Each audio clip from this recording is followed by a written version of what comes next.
ជនីយដ្ឋានមួយនេះនៅក្នុងប្រទេសចិនបានបង្កើតគំនិតអាជីវកម្មដ៏ទំនើបដោយប្រើប្រាស់ប្រព័ន្ធដាំដំណាំបែប hydroponic នៅលើពិដានហើយមានប្រព័ន្ធបំពង់ដែលអាចផ្លាស់ទីបានដើម្បីនាំយកផ្លែឈើស្រស់ៗចុះមកក្រោមជូនអតិថិជនដូចជាផ្លែ Strawberry ត្រូវបានដាំដុះតាមវិធីសាស្ត្រ hydroponic ហើយបំពង់ដឹកជញ្ជូននាំផ្លែឈើស្រស់ៗចុះក្រោមដើម្បីឲ្យអតិថិជនអាចបេះបានទទួលទានផ្លែឈើភ្លាមៗគំនិតនៃការបង្កើតបទពិសោធន៍បែបអន្តរកម្មនេះបានទាក់ទាញអតិថិជនយ៉ាងច្រើនកកកនិងបានបង្កើតប្រាក់ចំណូលយ៉ាងច្រើនវាគឺជាឧទាហរណ៍នៃការប្រែក្លាយគំនិតហាងកាហ្វេឬក៏ភោជនីយដ្ឋានដ៏សាមញ្ញមួយទៅជាអាជីវកម្មផ្ដល់នូវបទពិសោធន៍ពិសេសនិងទទួលបានការពេញនិយមយ៉ាងខ្លាំង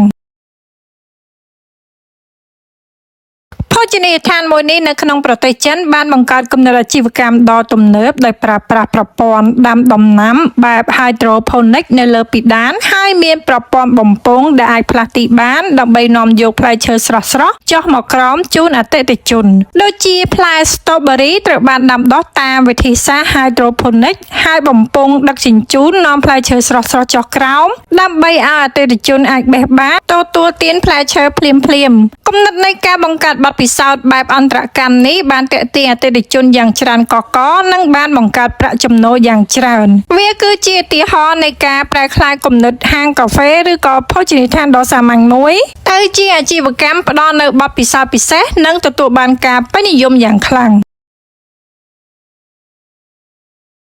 ភោជនីយដ្ឋានមួយនេះនៅក្នុងប្រទេសចិនបានបង្កើតគំនិតអាជីវកម្មដ៏ទំនើបដោយប្រើប្រាស់ប្រព័ន្ធដាំដំណាំបែប hydroponic នៅលើពិដានហើយមានប្រព័ន្ធបំពង់ដែលអាចផ្លាស់ទីបានដើម្បីនាំយកផ្លែឈើស្រស់ៗចុះមកក្រោមជូនអតិថិជនដូចជាផ្លែ Strawberry ត្រូវបានដាំដុះតាមវិធីសាស្ត្រ hydroponic ហើយបំពង់ដឹកជញ្ជូននាំផ្លែឈើស្រស់ៗចុះក្រោមដើម្បីឲ្យអតិថិជនអាចបេះបានទទួលទានផ្លែឈើភ្លាមៗគំនិតនៃការបង្កើតបទពិសោធន៍បែបអន្តរកម្មនេះបានទាក់ទាញអតិថិជនយ៉ាងច្រើនកកកនិងបានបង្កើតប្រាក់ចំណូលយ៉ាងច្រើនវាគឺជាឧទាហរណ៍នៃការប្រែក្លាយគំនិតហាងកាហ្វេឬក៏ភោជនីយដ្ឋានដ៏សាមញ្ញមួយទៅជាអាជីវកម្មផ្ដល់នូវបទពិសោធន៍ពិសេសនិងទទួលបានការពេញនិយមយ៉ាងខ្លាំង